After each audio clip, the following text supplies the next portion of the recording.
What's up, guys? Welcome to Daily Dose of Reddit. This is your host, Zach, and today's subreddit is r/EntitledParents. Alright, this story is called Karen Threatens to Run Me Over. Here's the cast. Entitled Kid, there are multiple and will be numbered. Entitled Mother, Entitled Bench or a Mother, Allie, Assisting Employee, me. Hey, so here's a little bit of a backstory. We had our usual group of 6 kids, age range from 12 to 16, who come in every weekend and cause problems in the theater, i.e. be on their phones at the front of the theater with brightness at 1000%, listening to music or TikToks, yelling at each other, running, or fist fighting. We call them Friday Kids. This has gone on for the last 3+ years I've been here, and ever since I've gotten promoted to management, I've really started cracking down. The old managers used to just let it go and not worry at all, but as color staff, I had to deal with the uproar that they cause, so I don't want my employees to deal with that. It's just not fair to other people or the employees. I've gotten to the point where I would give them a single firm warning and then have to escort them out. They still weren't getting the pictures, so I've gotten rid of their warning privilege and just resorted to kicking them out. 3 years, they know the rules. Anyways, I digress. So that brings us to today. It's opening weekend for Birds of Prey, and they are trying to get in. Is Birds of Prey out today?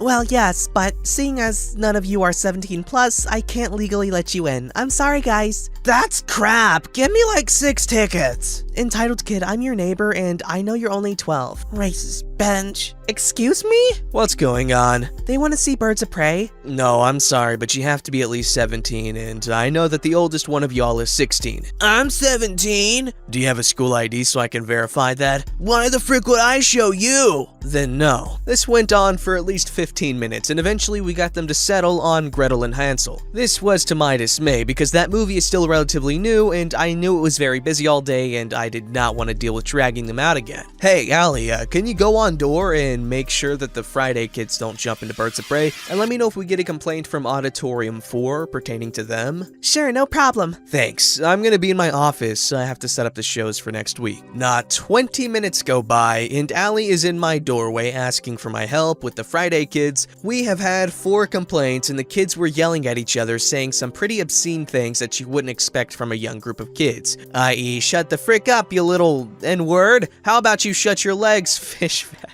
Oh god. Like I said, obscene. Sorry, just had to show you what I meant. I don't like typing things like that, let alone hearing that some kids are yelling that over a relatively small, quiet movie. I walk in, and just like clockwork, I see the phones waving and the terrible conversations and kids jumping over the several $1,000 chairs. I'm gonna need help. Hey, Allie, can you give me a hand? This is gonna be a fun one. That bad today? Oh yeah. We walk in and give them all the usual, "Hey guys, you gotta leave. We've talked about this last week. You can't be doing that here," spiel that they get every week. What the frick did you just say to me? Hey, get out. I'm trying to be polite about it, but I won't have you talking to me that way. Entitled Kids 2 through 6 start saying that it wasn't their fault and that they were being framed by someone in the auditorium. Reminder, I caught them red-handed. You guys heard him. Grab your things and follow us out. Begrudgingly, we get Entitled Kids 1 through 5 to get up and out to the lobby, where I was gonna give them the talk about how they can't keep acting like this because it's not polite to the other patrons. When I notice Entitled Kid 6 take off her shoes and socks and sink further into her chair. At this point, I've had enough of this and called my general manager to see what I'm allowed to do in a situation where a person refuses to leave, to make sure I was in the right. So I did what he instructed. Hey, Entitled Kid 6. What do you want, skinny cracker bench? Well, that was uncalled for. I asked you to leave. I'm sorry if you weren't directly to blame, but you can't stay if you're part of that group, which I know you are. Make me. Okay, get up and follow me, or I have to call the police for trespassing. Jeez, fine. No need to cause a scene. You've already done that. Once I get out of the theater with Entitled Kid 6 and Allie, Entitled Kid 1 comes up to me with his cell phone. My mom wants to talk to you. No problem. Hello,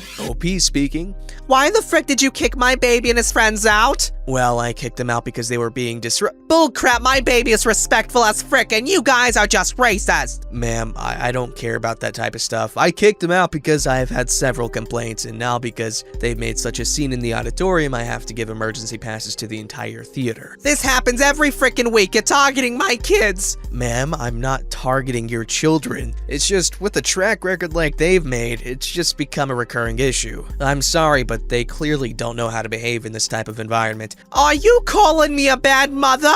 I assure you, ma'am, I don't mean that. It's just that I feel that they shouldn't be swearing and fighting in my theater. It's just not fair to the other guests. That's it, I'm coming down there and crashing through your entrance and hitting you with my car. See how you like us then. Last year, I got into a very bad car accident that has fractured and dust-aligned my spine. I'm still healing from that, and her saying this triggers a bit of my PTSD. Excuse me, ma'am? I don't believe you mean that, and if you do, I'm gonna have to report it as a threat to not only the theater, but to your children, myself, and employees. Yes, I did freaking mean it, you goddamn cracker, mother fricker. I write down the phone number, and when I calm down, I prepared an incident report. Well, ma'am, if you want to be like that, your children will be waiting near the entrance and are no longer welcome back in this establishment as long as I am here. Fine, be like that. I'll be in 20 minutes to kick your ass. See you then. I hang up the phone and give it back to the kid. What did she say? She's gonna run me over with her car and you guys are never coming back here. Now, get out of my theater. I have no more patience for you guys today. Where do we go? See those doors right there? There's another set that leads outside that you can wait for your mother to show up. It's heated in there, so it won't be too cold. That's illegal. No, it's not. I'm officially done dealing with you. Go! As you can tell at this point, I was not very happy. I tried to keep my cool and didn't raise my voice, but I was done with the shenanigans. 2.5 hours later, entitled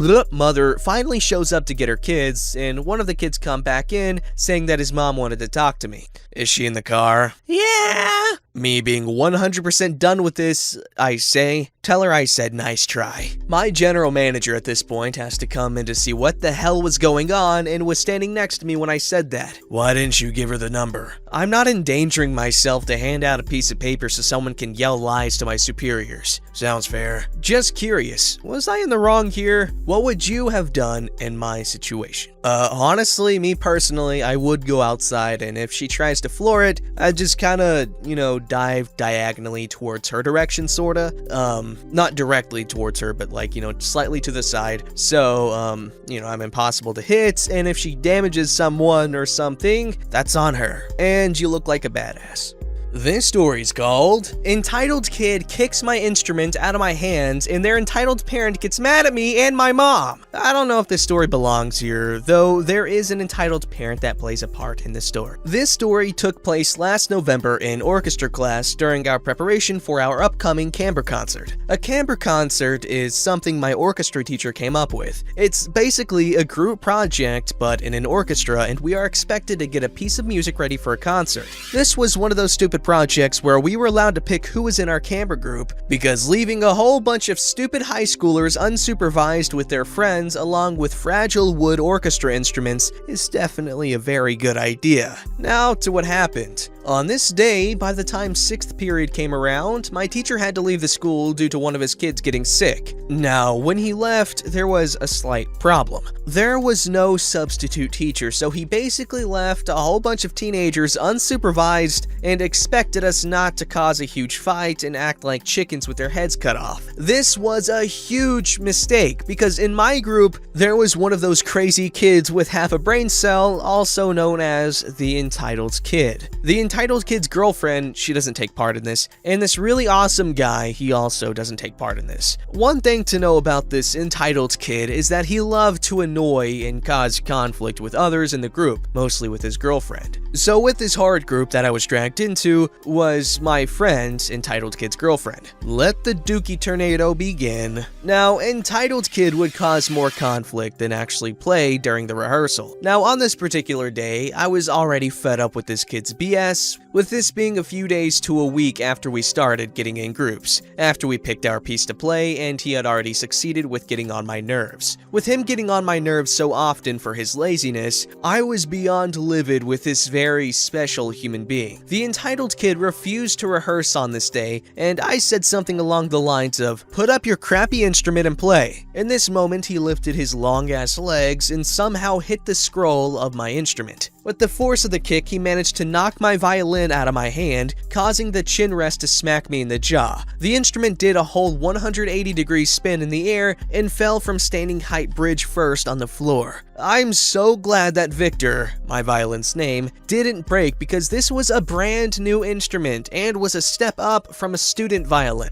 I just stood there for a while trying to process what just happened. I angrily grabbed my instrument and tuned it back up and gloriously flipped off everyone in my group. Fast forward, my mom eventually found out what the entitled kid did and decided to message my teacher after a long conversation with my therapist and family about what to do. My teacher contacts the parents of the entitled kid, and the email they sent my mom made me furious. So when the entitled parent asked the kids what happened when he kicked the instrument, and I'm not even kidding, he told his dad, I believe, that I was the one not rehearsing, along with saying that I was sitting on the floor, that he was swinging his leg around, and when my instrument fell, it landed perfectly in my case. This kid actually lied. Like, if you just told the truth, then I wouldn't have absolutely hated your guts and would have forgiven you. So when the parents emailed this to the teacher, they acted like it was my fault and they blamed the entitled kid's boredom for why he kicked the instrument. Like, what? This is like saying that if your kid broke an entire TV out of being bored, it still doesn't make it okay or make your argument make any sense whatsoever. They also said that the teacher should have been more worried about me supposedly being on the floor than the instrument being kicked out of my hand. Like, again, what the fuck? This doesn't even make any sense. I actually felt bad for snitching on him and having him get a referral. But after this, I couldn't care less about when this kid's punishment was. Sadly, after that email, my teacher dropped the whole situation and just left it at the referral, which is probably for the best because if this continues, it could have gotten ugly really quick. The entitled parent acted like we were asking for a brand new instrument even though my mom never said that in her email. This wasn't the first time I've been in contact with a Karen, but it probably won't be the last, sadly. At least my teacher got a substitute the next time he wasn't there, so that's good. If I'm being honest, I've had my share of bad group projects, but never in my life have I had such an absolute hell-on-earth crapstorm of a project like this one. I'm sorry this was really long and kinda dragged. The takeaway is don't ever leave your students without a substitute because it doesn't end well. Also, I don't hate this kid, even though it may seem like I hate him. Me and the kids are actually on good terms. I just hate what he did. I'm honestly kinda mad that the room we were in didn't have a security camera in it because it was really small. I don't think there will be any updates. Yo, I can understand being really upset about this because violins are insanely expensive. Like, I don't know the anatomy of a violin, but I know that they aren't cheap, and I know that I think they're called the bow, like the stick thing that you use to strum the strings.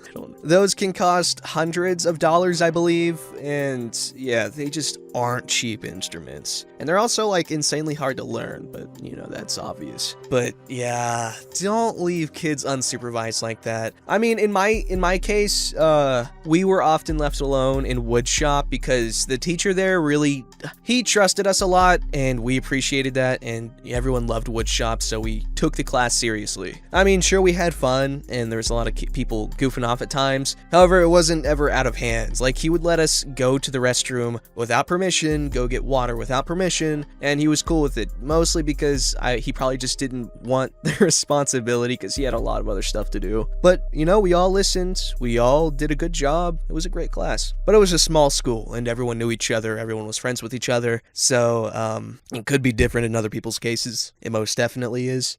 This story's called, "She Threatened to Break My Leg Because I Told Her Daughter I Wasn't Disabled." So here's a quick rundown. I have restless leg syndrome. Basically, when I'm calm or sitting down, one of my legs bounces and I don't have control over it. Basically, I was sat at Macy's with a couple of friends eating my nuggets with sweet curry sauce, it's the best sauce, and my legs started bouncing. My mates pointed out, and I'm just like, yeah, it happens all the time. I can't help it, but it'll ease down in a bit. So we kept eating. This woman, entitled mother, and her daughter, entitled daughter, come in and start going on about what they're gonna wear to a party on Saturday. This happened on Tuesday, and we pay them no mind. The leg bouncing has gotten worse, and you can hear and obviously see it. They order food and sit right next to us, in an almost empty McDonald's. One of the lads goes to get us all hot chocolate, and I give him a couple of those free drink things you collect. Entitled daughter comes up to the group and asks if we can move because she has to do some planning for an upcoming party. We politely say no and keep eating. She starts huffing and goes, You and your R-word friend move. Now. We all know that I was the R-word friend, so I kinda just quietly said, I'm not mentally or physically disabled, it's just that I have a low iron level and can't help it. And she just huffed again and left. A few minutes later, Entitled mother slid towards us. How dare you lie to my precious baby girl, telling her you're normal? We all just stayed quiet for a couple of seconds and she continued. You're lying to a little girl. She looked about 14. About how you bounce your leg because of a low iron level, and that's BS. Actually, there's a lot of She cut me off. I don't care what a spastic like you has to say. Now apologize to my daughter for being a lion bench or I'll break that leg of yours. She just kind of stood there, waiting and tapping her foot. Because of this, one of my mates, the one who got hot chocolate, said, "Oh my god, look, her leg's bouncing! OP, you passed it on, you're free!" So we all just start laughing and got up to leave. She would have followed us out, but I think she was in shock from getting shown up. That's a good friend. The best thing you can do with these types of people is to just not take them seriously. Because if you take them seriously, that's feeding into this stupid superiority that they feel over you for absolutely no reason. But if you mock them and make them feel stupid, you win. Don't forget to like, subscribe, and hit that bell to never miss an episode.